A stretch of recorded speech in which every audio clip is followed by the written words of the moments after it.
అందరూ ఎలా ఉన్నారు? బాగున్నారని అనుకుంటున్నాను. ఈరోజు మన వీడియో వచ్చేసరికి వీకెండ్ ఎలా జరిగింది అని.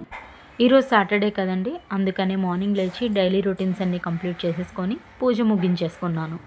పూజ విధానం అంతా కూడా మన షార్ట్లో అప్లోడ్ చేశానండి. చూడకపోతే ఒకసారి వెళ్ళి విజిట్ చేసేయండి.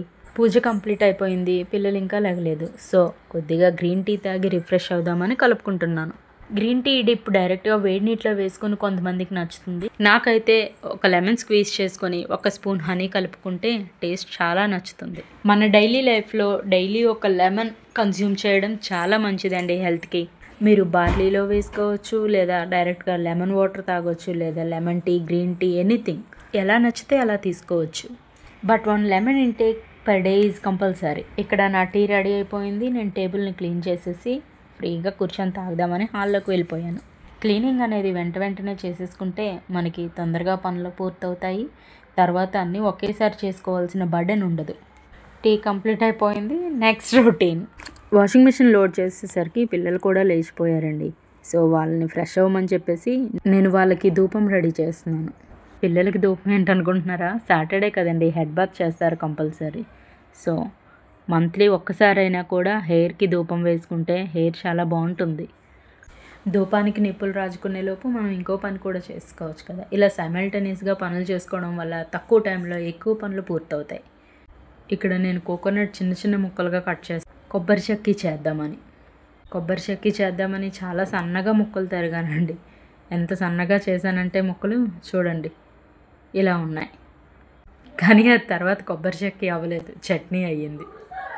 ఈలోపు మన ధూపం కూడా రెడీ అయిపోయింది. పిల్లల్ని పిలిచి ఒక్కొక్కరికి ధూపం వేసేసాను. ఈ హెయిర్ డ్రయర్లు అవి వాడే కన్నా ఇలా వారానికి ఒకసారి సాంబ్రాణి ధూపం వేసుకుంటే హెయిర్ గ్రోత్ చాలా బాగుంటుంది. ఒక 1 మంత్ మీరు కూడా ట్రై చేయండి, డిఫరెన్స్ మీకే తెలుస్తుంది. నేను ఎవ్రీ సాటర్డే వేయను, కానీ మంత్లీ 2 కంపల్సరీ. వాళ్ళకి హెయిర్ కేర్ టిప్స్ ఫాలో అవుతాను, కానీ నా హెయిర్ని మాత్రం అలాగే వదిలేసాను. వాళ్ళిద్దరికీ వేయడం అయిపోయిన తర్వాత ఆ ధూపాన్ని పట్టుకుని వెళ్ళి బయట పెట్టేశాను. ఎందుకంటే ఇల్లంతా పొగగా అయిపోయింది. పిల్లల హెయిర్ కేర్ అయిపోయింది కదా, వాళ్ళకి తినడానికి పెట్టేసి ఇప్పుడు గ్రేప్ జ్యూస్ చేయడానికి రెడీ అవుతున్నాను. పూజ కోసం బ్లాక్ గ్రేప్స్ కొన్నాను కదా, అవి 7 దేవుడికి తీసేసి మిగిలినవి అప్పుడే ఉప్పు నీళ్ళు వేసి నానపెట్టేసుకొని వదిలేసాను. అవి ఇప్పుడు 2 టైమ్స్ శుభ్రంగా కడిగేసి చిటికెడు ఉప్పు, కొద్దిగా పంచదార వేసి మిక్సీ చేసేసాను.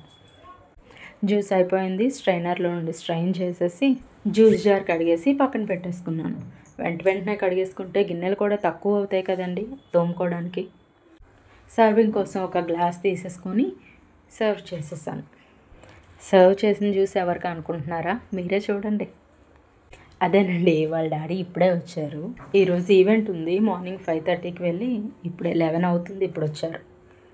ఫ్రెష్ అయిపోయారు. బ్రేక్ఫాస్ట్ చేయమంటే నేనేం తిన్నన్నారు, అందుకనే జ్యూస్ చేసి ఇచ్చాను.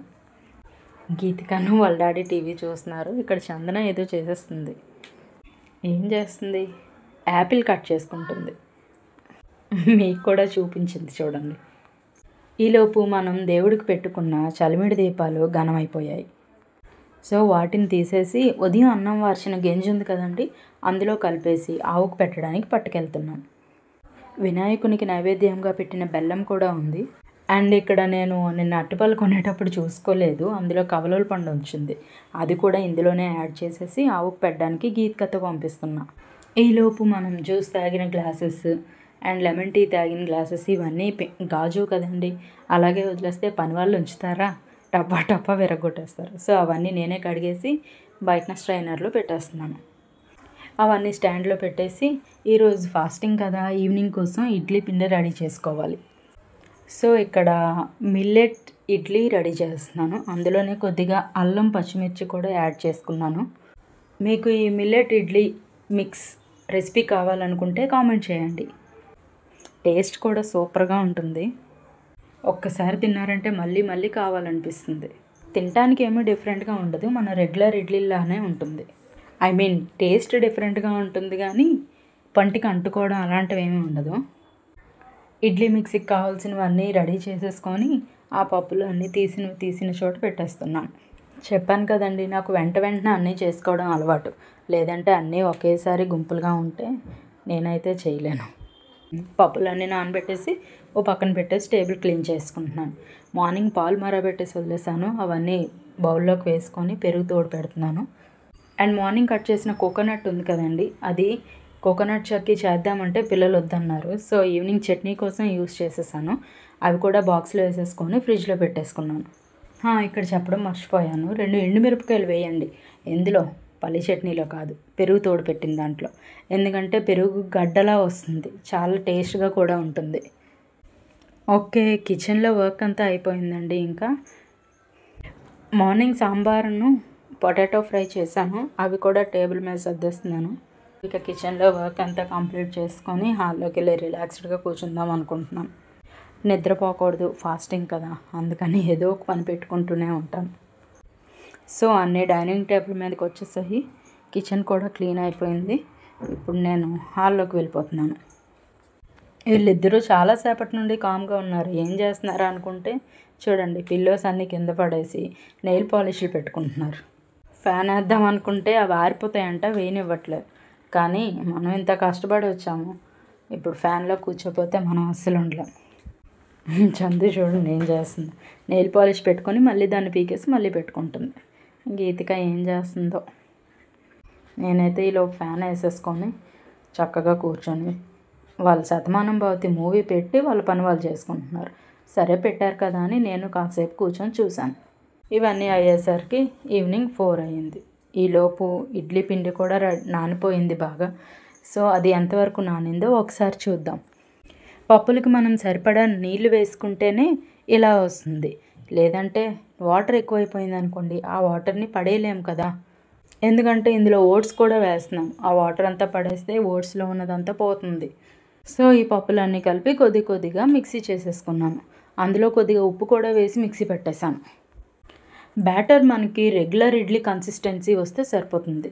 ఇదిగోండి ఇలా చూసారా, మనం రెగ్యులర్ ఇడ్లీలు ఎలా పెట్టుకుంటాం అంటే ఇది కొద్ది దోశలో వచ్చింది. సో నేను నెక్స్ట్ బ్యాచ్ ప్రిపేర్ చేసేటప్పుడు ఏం చేశానంటే వాటర్ అస్సలు వేయకుండా కొద్దిగా గట్టిగా పిండి కలిపాను.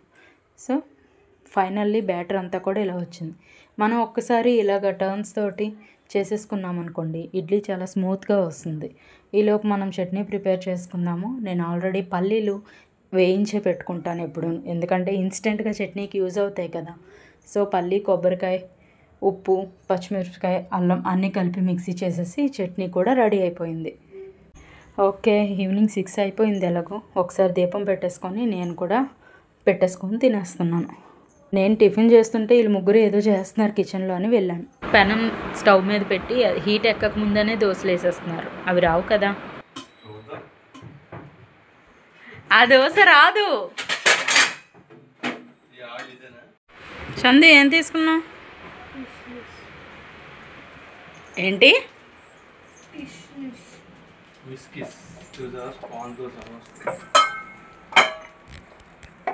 చూస్తున్నానని మూత వేస్తారా? తీసుకోండి.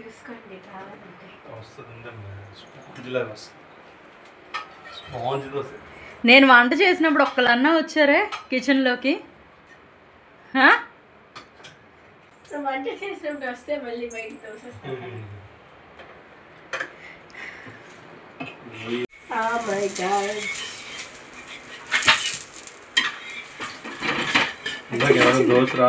దోశ డాన్స్ వేస్తుంది.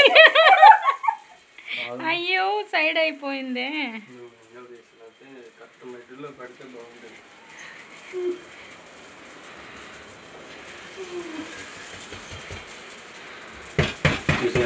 బ్లాక్గా వచ్చిందేంటి? రోస్ట్ అయింది. వీళ్ళిద్దరు ఇక్కడ ఏదో చేసేస్తున్నారు. ఏం చేస్తున్నారు? పెరుగు వేసింది కప్పులో అండ్ పిక్కల్ బాటిల్ తీసుకుంది, పెరుగు పచ్చడి కలుపుతుంది. ఏమవుతుంది? చట్నీ అవుతుంది అంట. అది అవునా? చట్నీ అవుతుందా? మీరు ఎప్పుడైనా తిన్నారా? తింటే టేస్ట్ ఎలా ఉందో కామెంట్ చేయండి. చందనాకు అలా మిక్సింగ్స్ నచ్చవు, సో ఓన్లీ కర్డ్ వేసుకొని తింటుంది దోశ. కర్డ్తో దోశ బాగుంటుందా? మీరు కూడా టేస్ట్ చేయండి, పెడుతుంది. కూతురి కర్డ్ చట్నీ ఎలా ఉందో టేస్ట్ చేయడానికి వాళ్ళ డాడీ కూడా వచ్చేస్తున్నారు. చందుని పిలుస్తున్నారు ఇంకో దోశ వేయడానికి, తను రావట్లేదని వాళ్ళ డాడీగా పట్టుకొని వెళ్ళి వేసి వచ్చారు. ఈలోపు గీతిక చూడండి తను చేసిన చట్నీ సర్వ్ చేసుకుంటుంది. కూర్చొని తినండి. ఏం టేస్ట్? యమ్మీ యమ్మీ. మీ మమ్మీని పిలాలా?